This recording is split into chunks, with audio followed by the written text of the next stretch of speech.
శ్రీ ఆచార్య ప్రబోధానంద యోగీశ్వర్ల వారికి జగద్గురువైన శ్రీకృష్ణ భగవంతునికి నమస్కరించుకుంటూ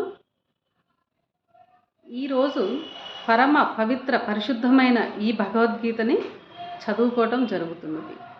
మేము తెలుసుకున్న జ్ఞానం అందరికీ తెలియచేయాలి, అందరూ జ్ఞానవంతులు అవ్వాలి అనే ఉద్దేశంతోనే ఈ భగవద్గీత మీ ముందుకు వచ్చి చదువుకోవడం జరుగుతున్నది.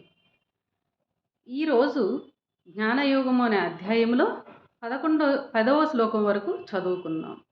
అక్కడ భగవంతుడు మోక్షము పొందాలి, పరమాత్మని చేరుకోవాలి అంటే, భగవంతుని మీద ధ్యాస పెంచుకోవాలి అంటే భయము, క్రోధము, ప్రేమ వదులుకొని పరమాత్మ మీద ధ్యాస పెంచుకుంటేనే మోక్షము పొందగలవు అని ఇక్కడ తెలియజేశారు. ఈరోజు 11వ శ్లోకం గురించి తెలుసుకుందాము.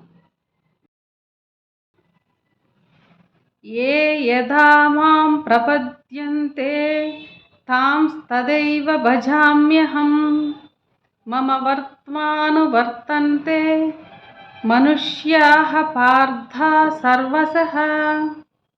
ఈ శ్లోకము సాకారము, నిరాకారము గురించి చెప్పబడింది.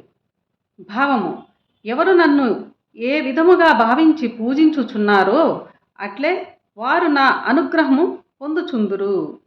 మనుజులు ఎన్నో రకములుగా నన్ను ఆరాధించుచున్నారు.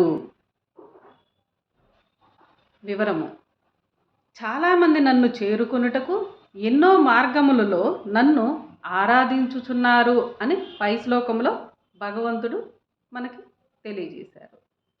అట్లా ఆరాధించే ఆరాధనలు ఎన్ని ఉన్నా వాటిని రెండుగా విభజించవచ్చును.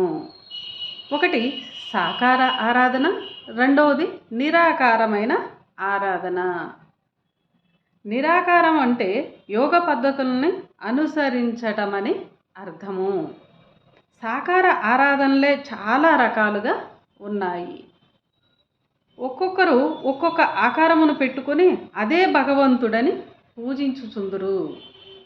భగవంతుని రూపు కాకపోయినప్పటికీ వాడు తన భావంలో చిన్న ప్రతిమను దైవ స్వరూపమని తలచి ఉండును.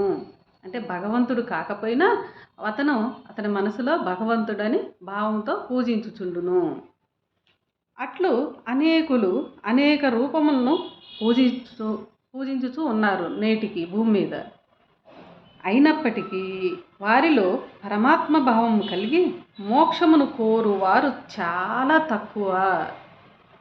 ఎక్కువ మంది కష్టాలు తీరవలెననియో, ధనము కావాలననియో అనేక కోరికలతో ఆరాధించువారు కలరు.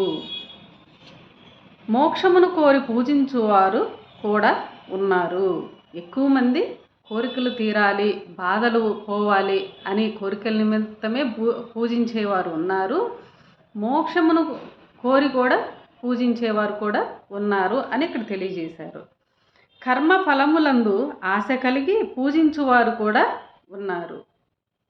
ఆ విషయము మరొక శ్లోకంలో పరిశీలించి భగవద్గీతను చదువుకొని అందరము తెలుసుకుందాం. ఇంకా కొంత వివరంగా తెలుసుకోవాలంటే అందరము ఈ త్రైత సిద్ధాంత భగవద్గీతని తెలుసుకుంటే చాలా వివరంగా అందరికీ